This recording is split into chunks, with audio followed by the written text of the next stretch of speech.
I'm ready. Yeah, I'm ready too.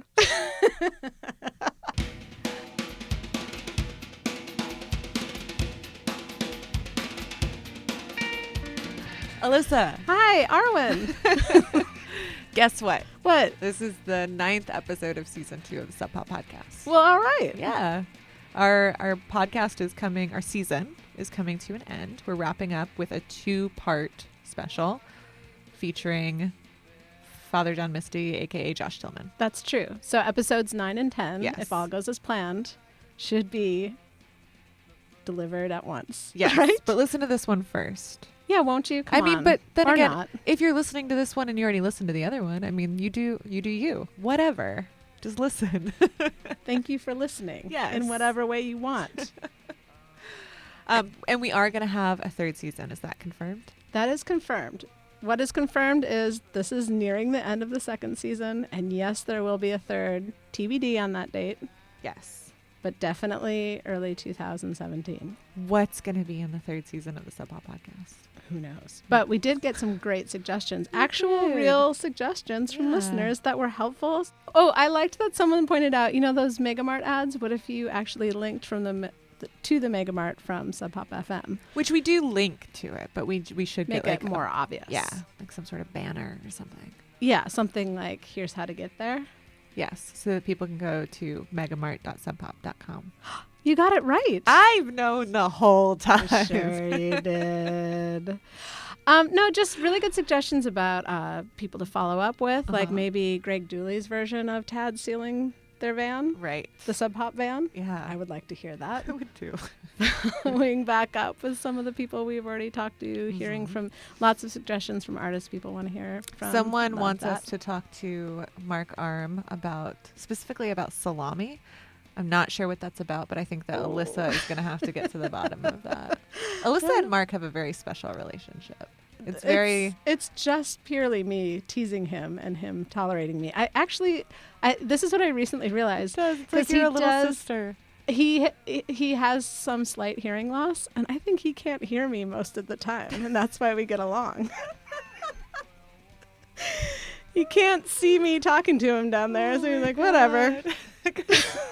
He's taller and can't hear you. He's just like a head above and a world away. Yes, these are what my friendships look like, people. But, another suggestion that we heard from a few people, and you know what? We're going to take them up on it, was that people wanted to hear whole songs at the end of our episodes. But that's at the end, and we still have to get to the interview. And we're still at the beginning. Yeah. On this episode and the next episode, Father John Misty. Josh Tillman. So Josh is a musician who has been, as I seem prone to say on this, has been in the game for a minute. I don't know when I started saying that, but apparently I say it all the time now. So Josh has been in the game for a minute. Documented as having said that multiple times. And I don't know where that comes from. It's like, I must get it from like a Marissa Tomei movie or something. Anyway, Josh has been making music for a while. He's been in a handful of bands, and Sub Pop started working with him when he was drumming in Fleet Foxes. That's true. And that came after, a pretty storied a storied time in his life when he was putting out records under the moniker J. Tillman. What does storied mean exactly? I think just like that it's been happening for a minute.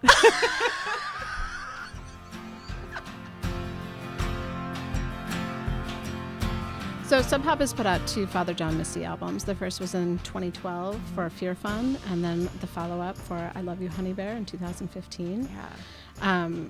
He's always keeping busy, though. Like, here's just there's a couple highlights from the last year, right? So he's worked with Lady Gaga. He contributed to a track on Beyonce's Lemonade, which for my money is the best thing that happened in 2016. I mean overall, like, that album is incredible. And he got to be a part of it. It's pretty amazing. So he's always doing different stuff, and he's writing a ton too. Like, he makes music, but he also writes a lot. Yeah, and for people that follow music news or indie music news, you've probably heard of him. Right. I'm sure there's a fair amount of people that haven't. Sure. Well, let's say that you have. In my experience, I've found that people tend to have an opinion on him. There's not a lot of people that are like, oh yeah, I guess. He tends to draw out big opinions from people. He definitely does make people feel. Yeah. Yeah. Which, hey, I'll take it. You know what I mean? Right, rather than having zero impact. Yes. Yeah. You know, and he has something to say too. So it's that's not for sure. And he's going to be saying it in 2 parts. Well, okay, and actually that brings up a good point. He has something to say. How are we able to do a 2-part interview with this guy? Get hours of interview with him. So what happened is, like, we knew when we started this project that we wanted to talk to Josh. Of course, he's very busy, and I had met him years ago. I think he was playing with Fleet Foxes when I met him. I'm not sure. It was around that time. Then I hadn't seen him in years. And when he was finally coming back into town, he was going to play Bumbershoot. He was like, I totally want to do the podcast. Come to Bumbershoot and we'll talk before my set. Which, no problem, right? I was like, okay. So I go there and it's exactly what you would expect a music festival to be like. There are people running around everywhere. Everyone's trying to get ready. I have 15 minutes in a trailer that's the security trailer backstage, and people are going in and out. And I felt so bad because everyone was like trying to like shut the door really quietly behind them. Oh, sure, yeah. But it didn't fucking matter because there's like some like techno set happening on the stage, so we couldn't even hear anything in there anyway. But it's worth mentioning, we were happy to even get that. Totally, right? that's what I was gonna say. Thank like, you I was so much. Totally Appreciate grateful for time. Josh's time. He was like, stay, we'll talk after, because we got kind of cut short a little bit. He goes, plays a set, and reasonably, he's done after that. You know? He's just done a show, so he wants to chill a little bit. So I left, and then a couple days later, he happened to be staying in town for a few days. He was like, hey, let's do this right. I'm staying downtown. Why don't you come here and we can have like a real interview? And I was like, okay. And a real interview you did, because I think I remember you saying that you actually wore out the batteries on your recorder. Twice. Yeah. Josh and I talked for, I think 5 hours on tape, maybe longer after. And part of it was just us catching up. You know, it had been a while since we'd seen each other. Mm-hmm. So these 2 parts are not perhaps as formal of an interview as one might expect for a 2-part series on Father John Misty, but it's just 2 parts of a very long conversation that I got to have with Josh. And yeah, so the first part is just you guys catching up. No, I cut that part out. Nobody cares how I've been. Well is the answer. But it's a great conversation. You guys get into some really great stuff that stories or, moments that I kind of remembered hearing about from Josh's performances. But yeah. I really feel like I got a way better perspective and idea of where he was coming from just from listening to this. And I've been paying attention the whole time. So good. I think that there's a lot of good stuff in this interview. I think so too. 2 things that I want to note before we just go ahead and let people hear the damn interview that we've been talking about this whole time is we talked in September. Oh yeah, that is worth mentioning. This is pre-election, which comes up, but this interview is pre-election, just so you have a little bit more context for it. And then the other thing is it's also before Leonard Cohen died. He mentions Leonard Cohen at one point in the interview, and I just I don't want it to seem like he was making some joke in like the recent passing of Leonard Cohen. He definitely wasn't. He's obviously a very big Leonard Cohen fan. Oh, one other third point to mention before we start this is that we began the conversation by talking about a rant that Josh went on when he had a set at a music festival in Philadelphia. He didn't do his normal show. So here you go. Here is part 1 of our interview with Josh Tillman, aka Father John Misty.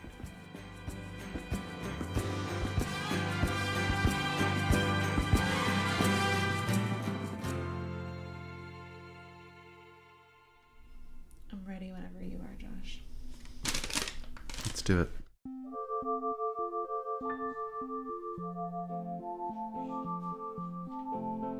Yeah, the Philly thing. You want to talk about that first? You want to just jump right in? Okay. Yeah. Explain what happened, and then your thoughts about the reaction to it. Yeah, well, what happened was I went to play a festival in Philadelphia the day after the Trump stuff, the Trump nomination. To be able to throw Donald Trump over the top in the delegate count tonight with 89 delegates and another 6 for John Kasich.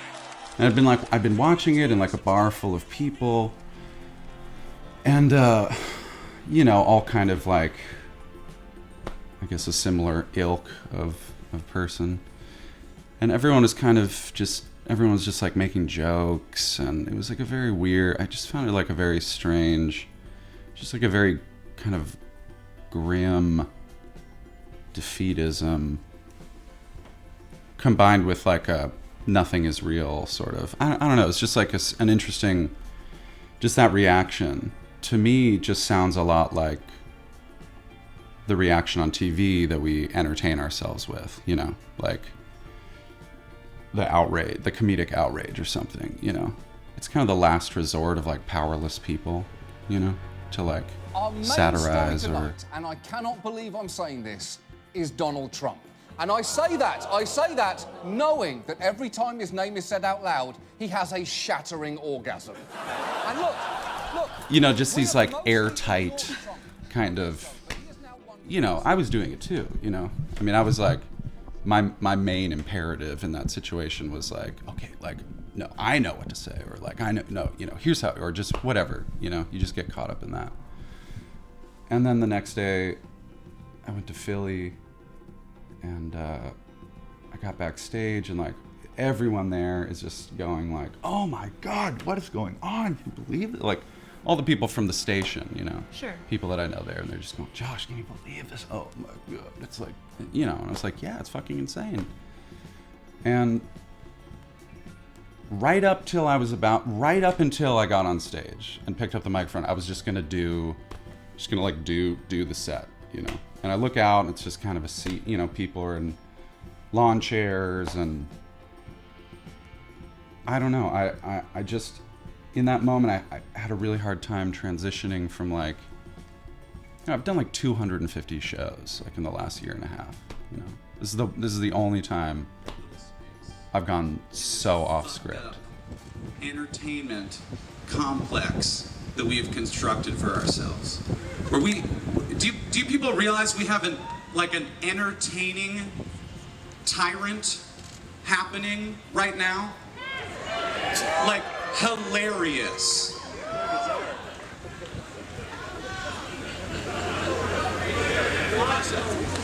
Where do you think entertainment comes from? Let's venture a guess. So, when we're born, this is where we start. This is the fucking joke. Our brains are too big to make it through the birth canal. So evolution makes us half-formed. I couldn't go like, God, yeah, I don't know. Hold on a second. I ran down the road, like just in that moment, I couldn't do it, and my life flashed before my eyes, and I knew that no one, I knew I wasn't going to get like picked up by the audience and like carried around, like I knew it wasn't going to be like celebrated. That's when you get entertainment. Am I right?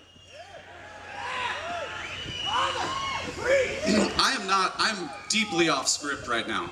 Because to be honest, like I don't know what I'm seeing happening right now.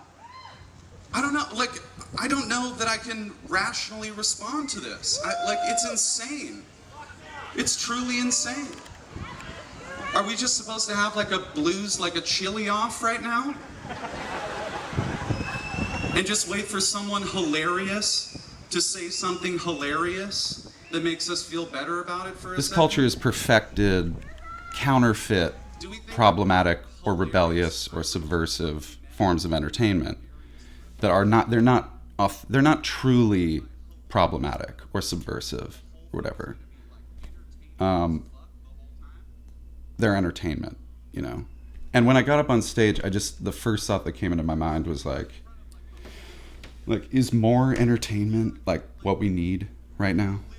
Look at this shit, you know? I mean, I can't even say it out loud. I always thought that it was gonna look way more sophisticated than this when fucking evil happened. When the collective consciousness was so numb and so fucking sated and so gorged on entertainment.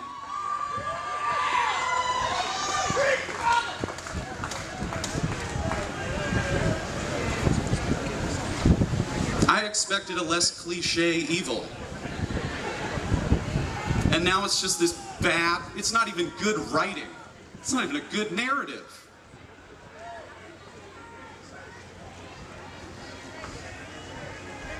I really underestimated how much shut up and sing there is in a certain demographic. But again, I know that what I said was it was barely cocoherent, you know? I don't think that's true. I was like upset. You were upset, and I was but upset like... at myself, and I just felt like...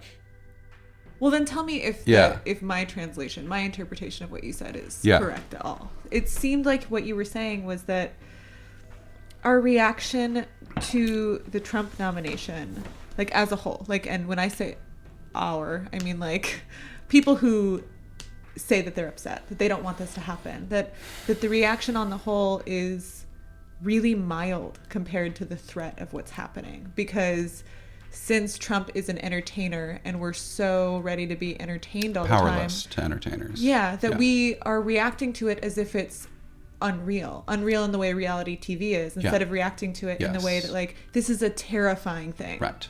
And I think, so if that was your message, you got that across. Okay, that's good. I do, and you know, my message got refined like over the next couple days. Like I had time to mull it over. And in the next couple of days, you know, like what I ended up saying was like, look, humans have been entertaining themselves in vile, grotesque, violent, weird-ass ways since the dawn of man. And maybe we need to consider that the ways in which we're entertaining ourselves now are not all that different. You know, it's like we don't go to the Colosseum anymore. We don't even have the fortitude to watch it in person. We watch it like on these devices. We watch it remotely. We call it news.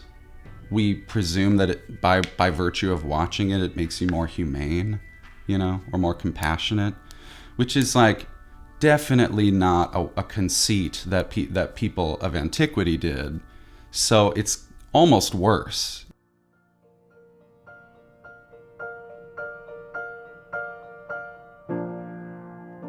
So is the problematic part that entertainer says there's too much entertainment?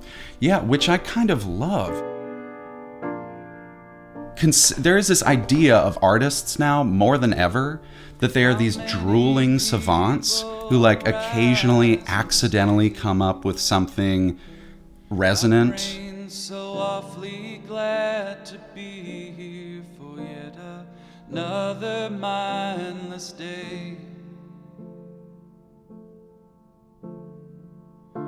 Now I've got all morning to obsessively accrue a small nation of meaningful objects, and they've gotta represent me too. By this afternoon I'll live in debt. I really believe that real truth exists at the center of a seeming contradiction. It's a convergence of all kinds of, you know, truth is just it's impossible for it to be one-dimensional, you know? I mean, humanity's definition of truth has changed wildly throughout human history, you know? I mean, God only knows what it means now, you know? Now we think it means like caught on tape. Instead of like viewing things with subtlety and context, whatever, we're just going to write it down.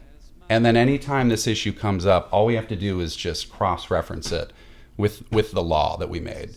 And it's no surprise that most of these laws subjugated women.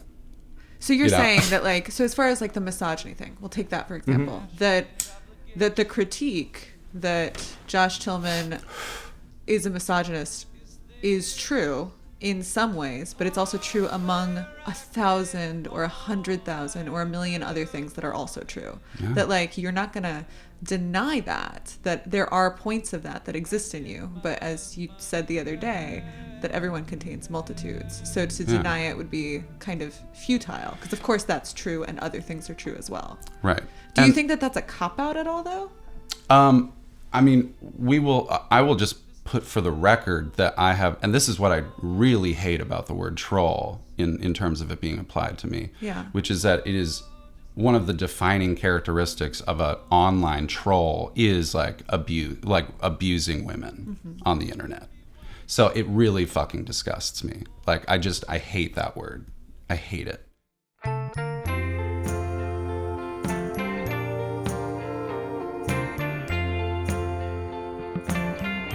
Oh, I just love the kind of woman who can walk over a man.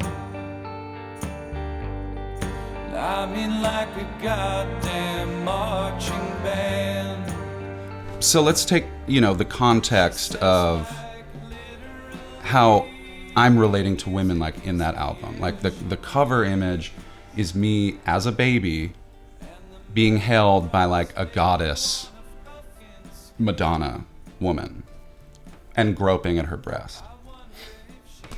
Not even feeding on the breast, like groping the breast.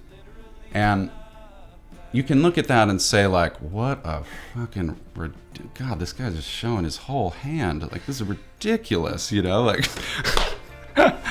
And yeah, I mean. Of the few main things I hate about her, one's her petty vogue ideas. Someone's been told too many times they're beyond their years. By every half-wit, a lot of, like, this, like that night Josh Tillman came to our apartment song, like that is someone's narcissism inflaming my narcissistic disturbances, and it's just an ugly scene. It isn't just like, you run the risk of just knowing that people don't know, they don't know that, but it's like you have to write what you know. And yeah, so is that misogyny? Or is that, like, yeah, it very well, if, I can tell you that in that instant or the next day, I hated myself, I hated women, I hated love, I hated, like, going out, I hated the whole rigmarole, it's like my hatred was, like, very, like, non-discriminatory in that moment, But it's mostly directed at yourself, and that informs the way you view everything.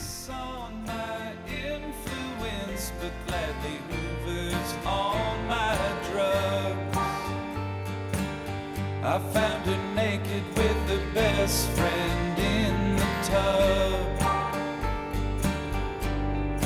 We sang Silent Night in 3 parts, which was fun. Till she said that she sounds just like Sarah Vaughan. The way that you're read then, we're read sometimes, like, in this one-dimensional aspect of Josh Tillman is this, period. Josh Tillman is a troll, period. Yeah. Josh Tillman is a misogynist, period. Like, whatever that is. Does that ever inhibit you from making the music that you want to make? No, because it's a sacred space. It's like, it's truly like preserved.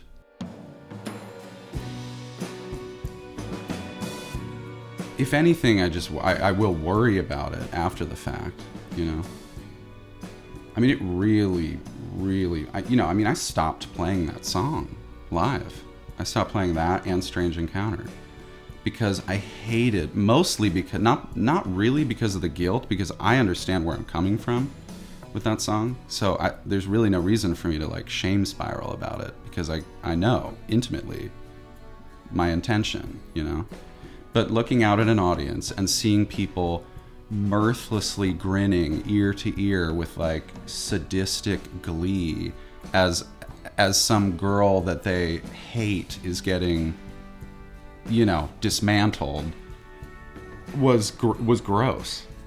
It's just not what I want to do, and I don't want to run the risk of being misunderstood that way, you know.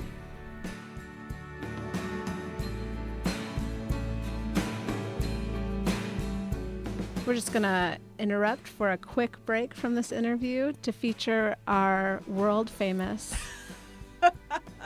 award-winning Megamart ad.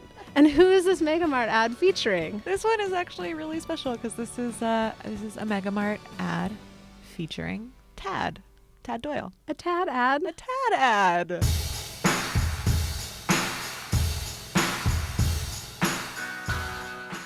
There is a piece of merchandise that's available at the Megamart that has your face on it that is not a Tad shirt.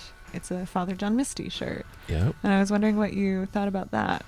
Well, somebody contacted me and says, "Do you mind if we use this image?" And to be honest, I didn't know who Father John Misty was. You know, I don't pay attention. I haven't watched MTV in 25 years. I don't know what's hip and happening. You know, I just do what I do. So I had to like find out who this guy is, and I liked what he was doing. So and I remember Megan was telling me, it's like, "Oh, he's awesome. You gotta." So I checked it out and like, yeah, I think I have no idea why he wants an image of me trying to, be Jack from, the Shining scene where he's hacking through the door to get to his wife. And but great, go ahead. And I liked it, and so whatever. It was a strange dichotomy there.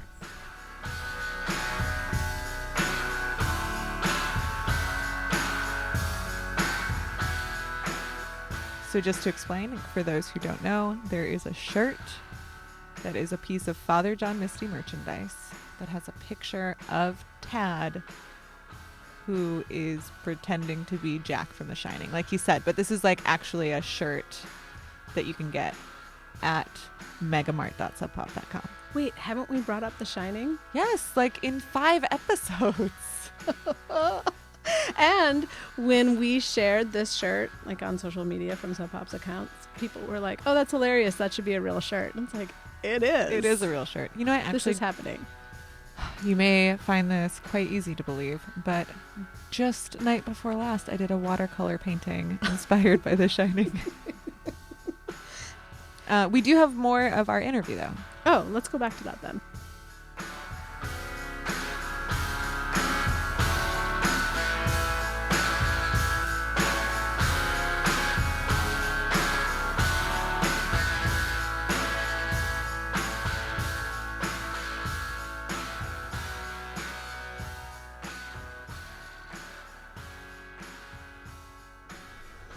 You mentioned before in a different interview that I listened to that you would hold yourself to these standards, like these arbitrary mile markers of other artists that you respect, like that you hadn't done this by 22 or by 25 or whatever. Do you still do that? No, I mean, I blew way past what I wanted to accomplish, like a year ago. What do you mean? You know, you're not going to, maybe not believe this, but like the only thing that I was ever interested in was creative survival, you know?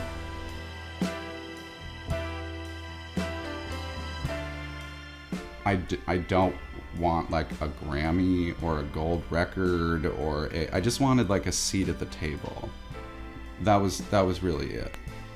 That's not to say that if you took away what I have now, that I would that I wouldn't have that wouldn't be, you know, painful. But yeah, I mean, creative survival, you know, and I guess legitimacy or something, like, for, you know, but not in the eyes of other people. Like, maybe, you know, like when I started making this music, it was when I first had the demos for Fear Fun. I'd be playing, you know, I would just be like playing them in my room or something, and then that night, you know, I was living in like a house of lost men in Laurel Canyon, like we're in our 30s. Or I like just turned 30, you know, and I'm like banging a wall, just like, shut up, you're fucking too loud, you know. But I mean, it was great, you know. It was really like, I had kind of come to this realization where I was like, if I want to live like an albino ape, like, I can do that. So I was very much like, I don't know, I could have lived in a pickle barrel or whatever. And I like you know, my house was like a little shack that it didn't have doors. It just had like French doors. There was no lock. It was like totally exposed to the elements, you know, like leaking, leaves would blow, you know, I'd wake up and there'd be like debris on the floor and stuff. But anyway, and then one of the dudes I was, you know, Dirk or Derek would be like, hey, can you play that song? What was that song you were playing earlier? Like, can you play that? I'd just be like, what? You know, never having been solicited for my own music before, you know, and then playing, people hearing it and saying like, wow, like really sounds like you know, people who had known me for 10 years, who had seen me make 8 albums, and the reaction was so night and day. And that was very satisfying, mostly because I realized that I wanted to communicate. And you know what, like, sometimes making people like upset or angry or whatever is indicative of pure communication happening. It's distorted because they have their own images and they're projecting their images onto my projected images, and it gets a little problematic, but for the most part, it's coming through, you know. I don't really hear people saying much of anything, like, let alone something that could actually upset someone, you know. But as far as those milestone things, like, a lot of those things just kind of give me the Jeebles, you know. I guess maybe what's left would be like, God, Leonard Cohen made popular Problems when he was 76, and I'm 85.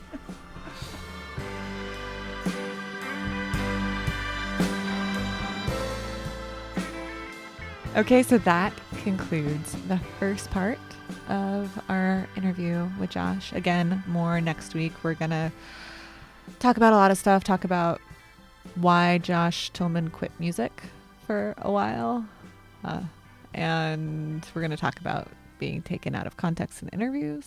And by next week, you mean right. Yeah.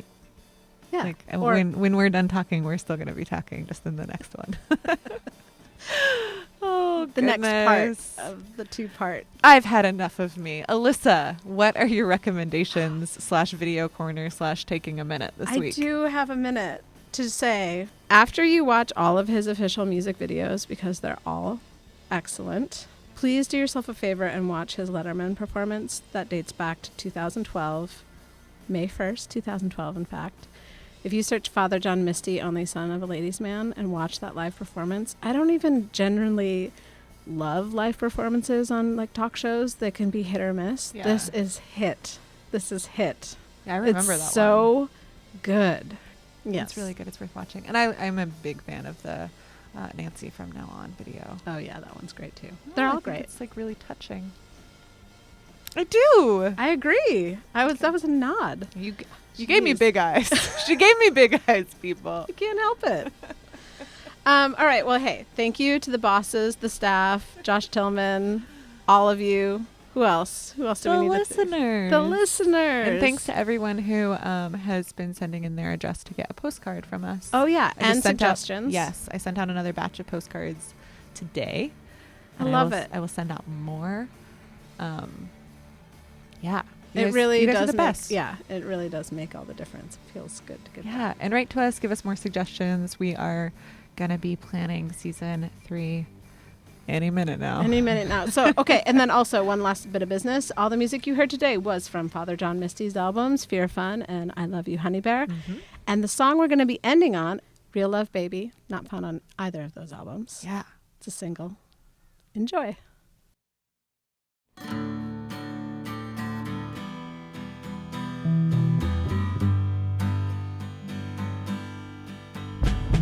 Our hearts are free, so tell me what's wrong with